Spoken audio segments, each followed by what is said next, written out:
I didn't notice the first message when it arrived. That's the part that bothers me the most now. Not that it came, but that it blended so perfectly into the rest of my day that my mind filed it away as nothing.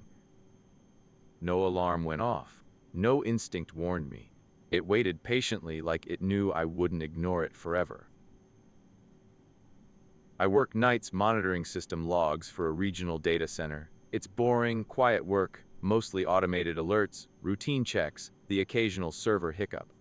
The kind of job where your brain drifts and time stretches thin. My phone stays face down on the desk because I don't get many messages at 3:17 a.m.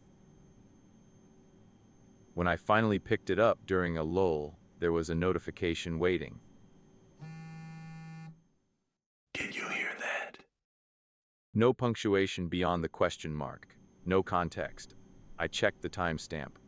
It had been sent nearly 40 minutes earlier. I assumed it was a wrong number. That happens sometimes.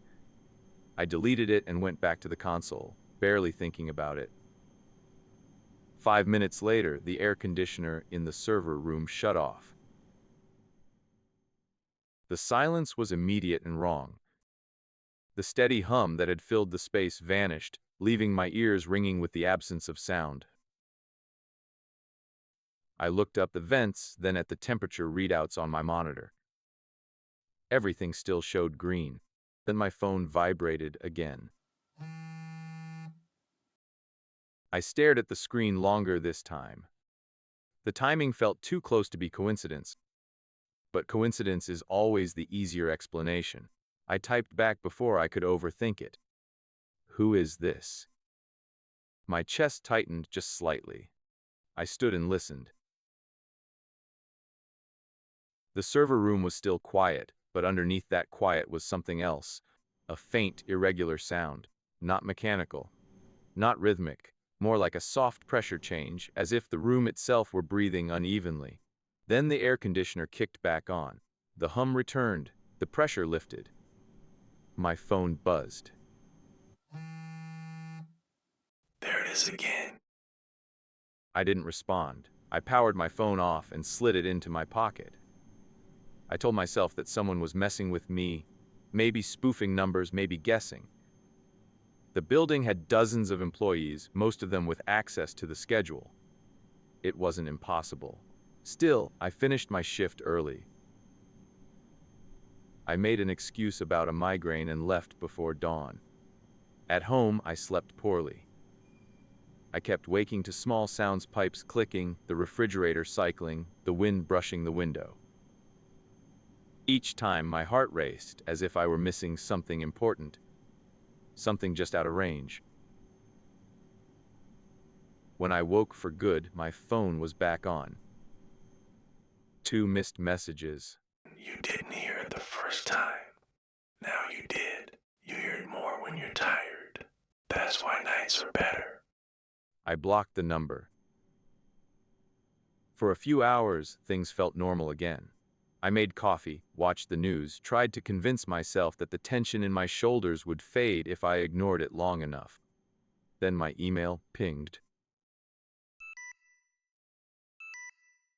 The sender address was a random string of letters and numbers. No subject line. The message body contained a single sentence. Blocking doesn't change where sound goes. I checked the headers. The origin didn't make sense. The routing looped through internal IPs that should not have been accessible from outside the network addresses I recognized from work. That was when I made my first real mistake. I replied, "What do you want?" The response came back slower this time, as if it had to consider the question. For you to listen without distractions. That night, I didn't go to work. I sat in my apartment with the lights off, phone on the table, listening. I don't know what I expected. Footsteps, voices, something dramatic, but hours passed with nothing except the ordinary sounds of a building settling. Just when I began to relax, I noticed something subtle. The sounds were not wrong. They were late. When I shifted in my chair, the scrape came a fraction of a second after I moved. When I tapped the table, the sound followed like an echo that wasn't quite an echo. My breathing felt out of sync with itself, as if my ears were hearing an earlier version of me. My phone vibrated. It's easier now, isn't it? I typed with shaking hands. What is it? There was a long pause, long enough that I almost stood up and turned the lights on. Then the screen lit. The space between things. The delay grew worse over the next few days. I'd hear my footsteps trailing behind me in the hallway. My voice sounded wrong when I spoke flat and distant, as if the room were replaying it back with mild disinterest.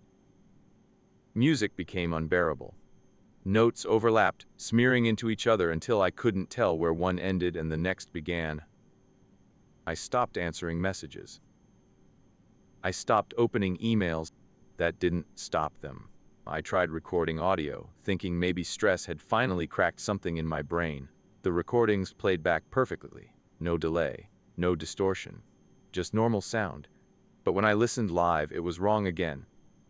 On the 5th night without sleep, I received the 3rd message. This one didn't come through my phone. It came through my speakers. I hadn't turned them on. I hadn't opened any application, but the sound emerged anyway. My own voice played back with perfect clarity. I'm listening. My phone lit up on the table. Good. I whispered, barely trusting my ears. Listening to what?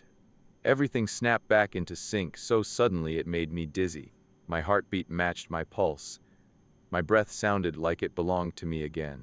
Then something else replaced the silence. A sound I had no reference for.